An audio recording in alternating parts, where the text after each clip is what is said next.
Craig Troutman with Maritime Reporter TV, and we're very pleased to be joined by Andreas Rolner, United Heavy Lift, to discuss this company's growing fleet. So, Andreas, to start us off, can you just give us a brief career bio? When did you know that yours was going to be a career in maritime with insights on your responsibilities at United Heavy Lift today? Shipping has always been a part of my DNA, so to say. So I grew up in a shipping family. My family moved from Denmark to Germany when I was just a young kid. My father joined SAL back then in 1980. Yeah, later became partner in the company and then sold it off to K-Line. And I started my shipping career back in 2006. Before that, I was always, in summer holidays, I was working in the office anyway with SAL, but then later on, started working in Italy for a small agent, and then later on, became a part of an intermarine office in Hamburg. Moved to Scantrans, lived in Houston for a while, then joined SAL, opened up the operations in Singapore. And then a couple of years later, Lars and I decided to launch UHL. So that was back in the beginning of 2015. And many watching know the UHL name, but can you give us a by the numbers look at the company today using the metrics of your choice? Oh, yeah. Well, we're with the latest new building coming in now. We're at 19 vessels, which is the core UHL fleet, 19 identical F900 eco lifters, as they're called. Basically the youngest fleet in the market as it is right now, and the most modern one, and the most homogeneous fleet as well.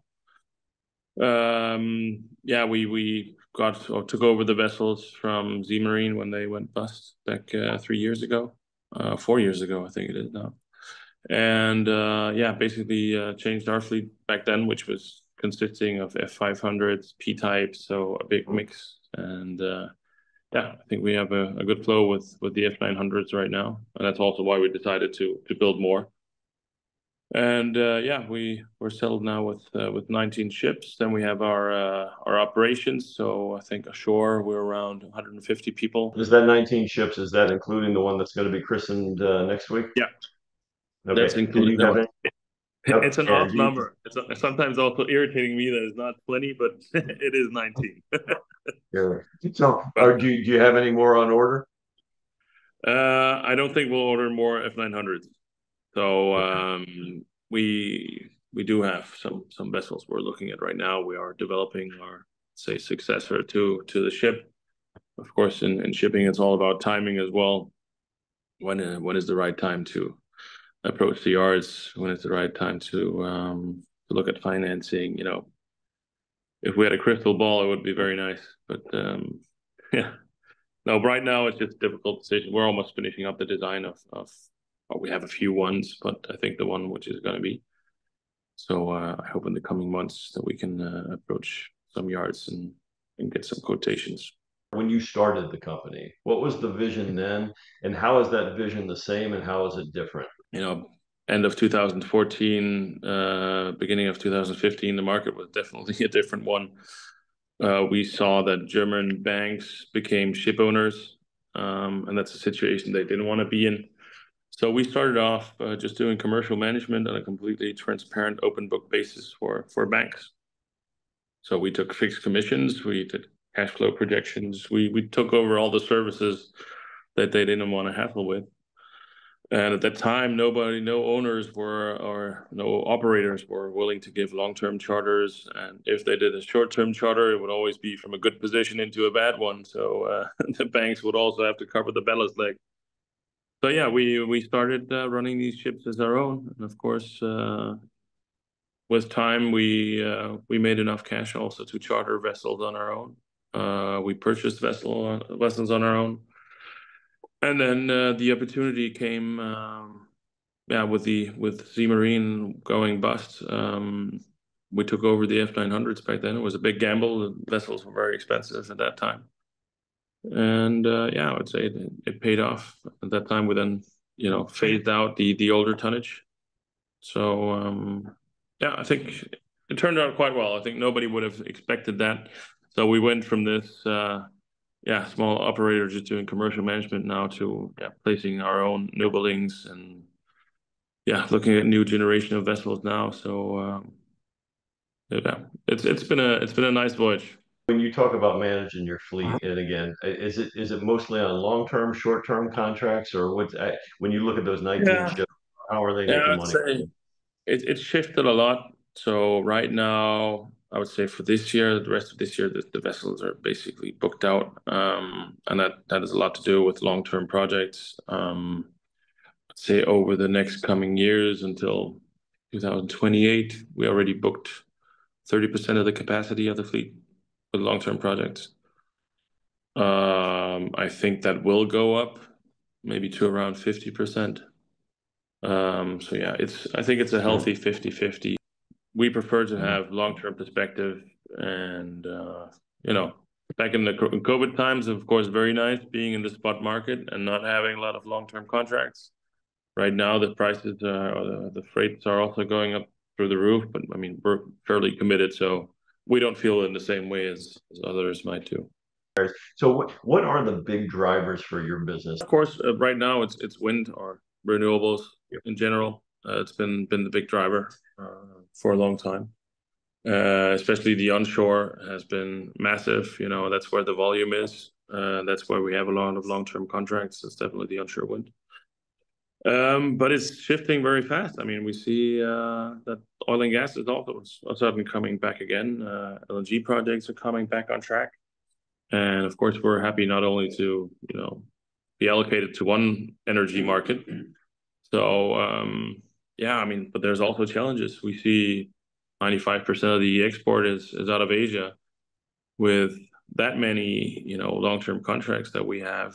Now we take in the geopolitics, especially the Red Sea being closed, Panama basically being closed. We only have one routing via the Cape, and that's costing us 10 days each way. And if you have, commitments of 3 to 4 shipments every month, it's quite challenging. And, there's not a lot of export coming out of Europe. So in the end, we might have to send the vessels back empty, just to cater for the contracts that we have in place. But I would say it's a luxury problem right now. And we have a good team that are able to handle these situations. Right. So, later this month in Hamburg, you'll have a naming ceremony for the new ship UHL Fable. And like you said, it's the latest and last in the line of your F900 Echo lifters.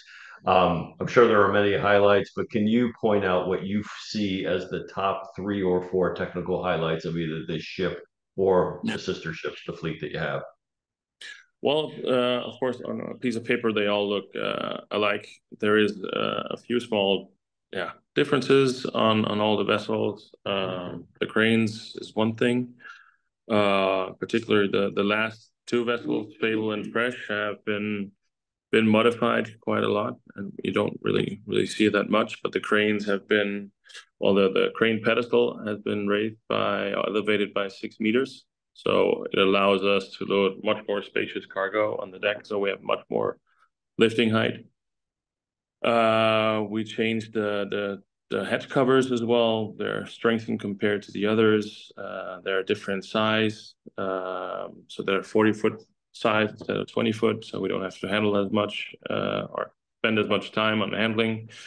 They're tier 3, but I would say all in all, the main advantage with the ship design as such, or not as much the design, but just having 19 almost identical ships is giving us a lot of flexibility when it comes to the planning, but also our clients are really benefiting from it. If there's always delays coming up on larger projects, and if our clients are having a situation where cargo needs to be delayed for a month, we're very flexible on finding new solutions where we just say, okay, we don't have to re-engineer the whole thing. The stowage plan is going to be the same.